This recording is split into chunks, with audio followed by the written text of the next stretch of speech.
Hey guys, welcome back to polytechnic study one. So guys, यहाँ पर start करने वाले हैं कुछ न्यूमेरिकल दूसरे चैप्टर के। आपने पिछली वीडियो में दूसरे चैप्टर के कुछ न्यूमेरिकल्स देखे होंगे, आपको बहुत अच्छे लगे होंगे वो न्यूमेरिकल, और आप आसानी से उन न्यूमेरिकल्स को सीख गए होंगे और पूरा कॉन्सेप्ट आप समझ चुके होंगे। लेकिन यहाँ पर दो प्रॉब्लम है, न्यूमेरिकल प्रॉब्लम। ये आपको सीखनी बहुत ज़्यादा ज़रूरी है। और ये बीटीयूपी की जब बोर्ड की परीक्षा हुई थी तो ये आज मैं वीडियो में दो न्यूमेरिकल बताने वाले हूँ। ये दोनों न्यूमेरिकल बोर्ड की परीक्षा में पूछे गए थे। सबसे पहला न्यूमेरिकल आपके सामने है। ये कह रहा है कि एक चिक्कड़ वृत्ताकार बेलन है, जैसा कि यहाँ पर एक डायग्राम दिखाया गया है। ये एक बेलन है चिक्कड़ वृत्ताकार, जिसका भार डब्लू है। ठीक है, यहाँ डायग्राम में ये दिखाया, शो किया गया है, डब्लू भार लगा हुआ नीचे, तथा त्रिज्या आर। ठीक, त्रिज्या आर है और वी खांच पर टिका है। ठीक, ये बी खांच है, उस पर टिका हुआ है। खांच की भुजाएं क्षैतिज से अल्फा, ठीक है, यहाँ से अल्फा कोण बना रही है, और बीटा कोण बना रही हैं। यहाँ से बीटा कोण 65, अल्फा बराबर 25 डिग्री, 65 बीटा बराबर, डब्ल्यू बराबर 500 न्यूटन। तब प्रतिक्रिया बलों आर ए तथा आर बी का मान ज्ञात करें। ठीक है, तो हमें आर ए और आर बी जो यहाँ पर प्रतिक्रिया लगेंगी, आर बी इधर, आर वन इधर की ओर लगेगी और आर टू आर बी इधर की ओर लगेगी। तो इन दोनों का मान फाइंड आउट करना है। तो इसे कैसे कर सकते हैं? आप जानते हैं लामी थ्योरम लगेगी, क्योंकि यहाँ पर तीन बल लग रहे हैं। ठीक, इसका जो मान दिया है उसने 500 न्यूटन दिया है। ओके, तो यहाँ पर क्या करेंगे, सबसे पहले आर ए को निकालने के लिए आर ए लिखेंगे अपॉन साइन के रूप में लिखना है। तो साइन इन दोनों के बीच का जो कोण है कितना है, इन दोनों के बीच का 25। अब देखो यहाँ पर देखने के बाद है 25। अब यहाँ से शो करते हैं जैसा कि, ठीक है, तो ये यहाँ से यहाँ तक है 25 डिग्री। ठीक है, ओके। अब ये 45 का हुआ, ये 45। अब देखो यहाँ से ये जा रही है 25 डिग्री का। ओके, तो यहाँ पर इन दोनों के बीच का कोण कितना होगा? देखो 90 प्लस 25 होगा। देखो कैसे, देखो यहाँ से इसका 25 डिग्री दिया है। जब हम यहाँ पर रेखा काटेंगे एक रेखा, तो इनके बीच का कोण 90 डिग्री होगा, होगा नहीं होगा? एक रेखा ऊपर की ओर जा रही है, सॉरी एक बल ऊपर की ओर आर भी लग रहा है, और इनके बीच का कोण यहाँ से हम जब रेखा काटेंगे तो 90 डिग्री है, तो ये 45 डिग्री में डिवाइड होगा। लेकिन यहाँ से जब एंटी नीचे की ओर इसको प्रतिक्रिया बल को नीचे की ओर ले जाएंगे तो ये बल कितना होगा? ये भी 25 होगा।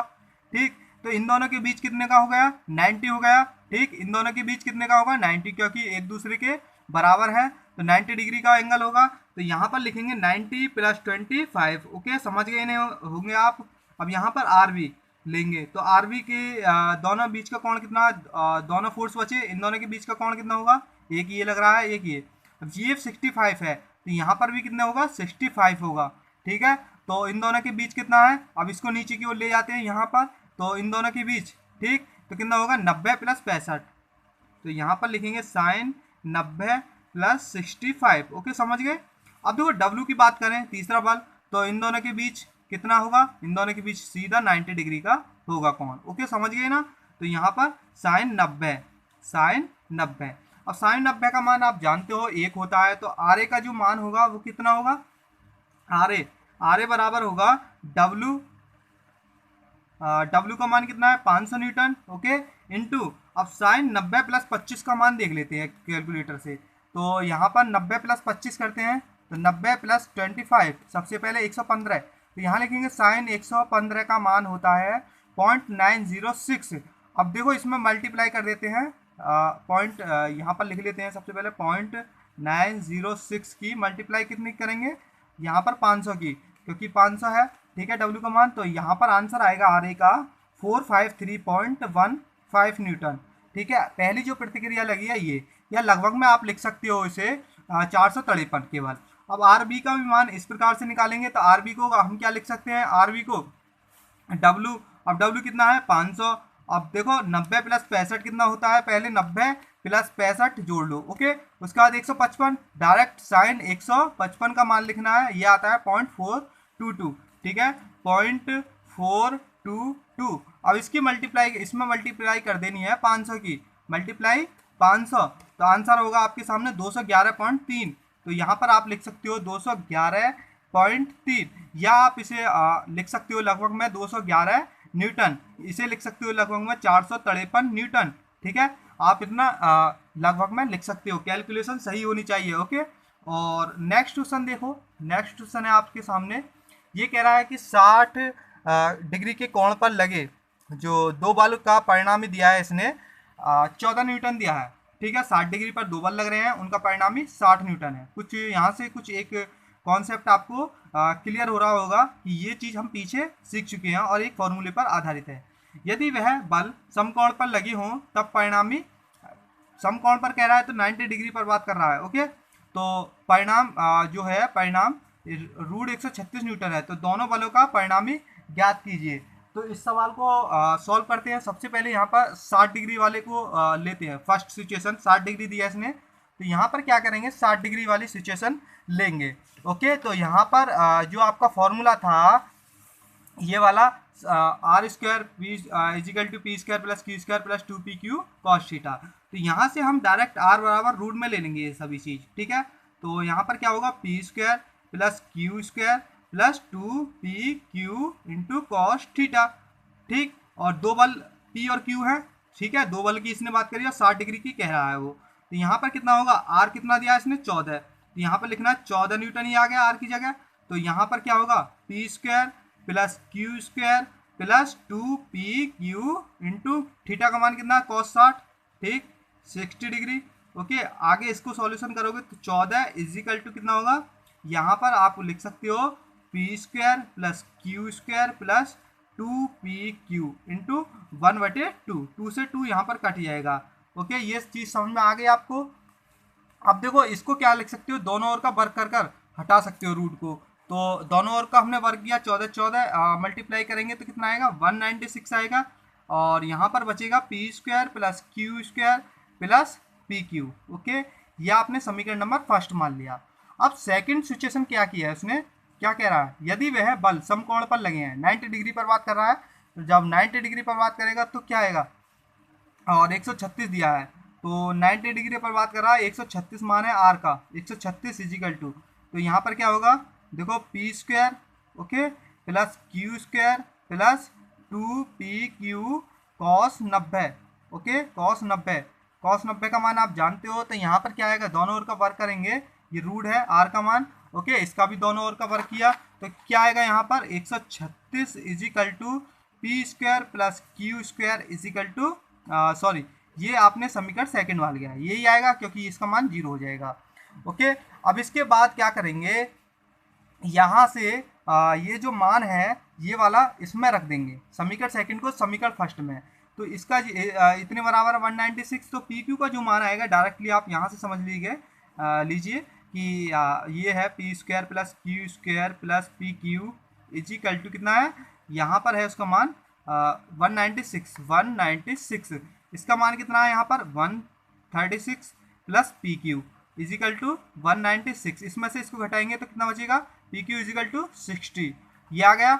अब हमारे पास एक फॉर्मूला है, देखो यहाँ पर थोड़ा सा ये अलग बनाना है।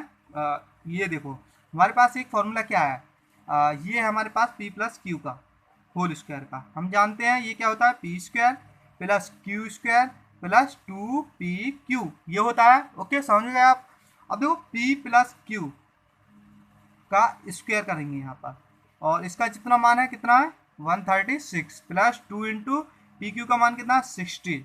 ओके, तो यहाँ से क्या करेंगे, p प्लस क्यू का जो मान है वो वैल्यू निकालेंगे, फिर p माइनस क्यू की वैल्यू निकालेंगे। तो वहाँ से समीकरण कटने के बाद दोनों वालों का मान निकल आएगा। तो अब यहाँ से p प्लस क्यू का जो वैल्यू आएगी वो देखो यहाँ पर देख लेते हैं कैलकुलेटर की सहायता से। 136 प्लस 60 दूनी 120। ओके, ये आ गया 256, इसका करेंगे रूट तो यहाँ पर आएगा 16। ठीक, तो p प्लस क्यू का मान कितना आएगा, 16 आ जाएगा। ओके, ये आपके पास आ गई। अब इसके बाद क्या करेंगे, इसी प्रकार से यहाँ पर साइड में मैं आपको बता रहा हूँ p माइनस क्यू का स्क्वायर करेंगे, तो ये कितना होगा, P square plus Q square minus 2pq ये होगा। अब देखो यहाँ से p माइनस क्यू का जो मान आएगा, देखो ये निकालते हैं 136 माइनस 120 करेंगे तो ये कितना बचेगा, इसका स्क्वायर। तो p माइनस क्यू का स्क्वायर इजिकल टू यहाँ पर आएगा 16, तो p minus Q equal to कितना आएगा 4। ये समीकरण आपने थर्ड मान लेना ये, और ये मान लेना फोर्थ। अब समीकरण थर्ड और फोर्थ को हल करते हैं। ओके, अब देखो यहाँ पर समीकरण नंबर 3 और समीकरण नंबर 4, तो इसके बाद या तो आप इसे जोड़ सकते हो या घटा सकते हो। ठीक है, यहाँ पर हमने जोड़ दिया तो ये दोनों कट हो गए। ओके, कट होने के बाद यहाँ पर 2p बचेगा और 2p बराबर कितना होगा 16 और 4 20। ठीक है, 20 न्यूटन आ जाएगा ये। ओके, अब इसके बाद p बराबर कितना आएगा 10 न्यूटन। आपका एक यहाँ पर बल का मान आ चुका है। इसके बाद समीकरण फर्स्ट थर्ड या फोर्थ में रख देना। यदि हम इसमें रखते हैं, देखो इस वाले में, ठीक, थर्ड वाले में समीकरण थर्ड में रखेंगे तो p का मान कितना 10 प्लस q इजिकल टू कितना है 16। तो q की वैल्यू कितना आएगा 16 माइनस 10 इजिकल टू q का जो मान आएगा वो आएगा 6 न्यूटन। आपके जो क्वेश्चन में कहा था कि दोनों बलों का परिणामी ज्ञात करें, तो दोनों बल आ चुके हैं 10 न्यूटन और 6 न्यूटन। ये बोर्ड की परीक्षा में पूछा गया था, बहुत अच्छा क्वेश्चन है। ओके, आपको आसानी से समझ में आ गया होगा। सो गाइज, आप अभी तक जितने भी मैकेनिक्स की हमारे लेक्चर्स थे आपको सभी अच्छे से समझ में आ गए होंगे। और जो सेकंड चैप्टर था इसमें मैंने डायरेक्ट बहुत सारे न्यूमेरिकल्स मैं आपको बता चुका हूँ, जो कि सभी जितने भी मैंने न्यूमेरिकल्स आपको बताए हैं वो सभी बोर्ड की परीक्षा में पूछे गए हैं। यदि आप इन न्यूमेरिकल्स की अच्छे से प्रैक्टिस कर लेते हो, यदि अलग से भी बनाकर भी न्यूमेरिकल्स पूछा जाता है बोर्ड की परीक्षा में, तो भी आपको कोई भी दिक्कत नहीं आएगी, क्योंकि उन्हीं के बेस पर ही आपको न्यूमेरिकल वहाँ बोर्ड की परीक्षा में मिलेंगे। सो गाइस, मेरी बस आपसे एक रिक्वेस्ट रहेगी, प्लीज़ इस वीडियो को जहाँ तक भी हो, जितने भी पॉलिटेक्निक के स्टूडेंट हैं जिस पर भी मैकेनिक्स सब्जेक्ट है, ओके, वहाँ तक हमारी इस वीडियो को पहुँचाने की कोशिश करें। और सो गाइस, मिलते हैं नेक्स्ट वीडियो में नेक्स्ट चैप्टर के साथ। Thank you.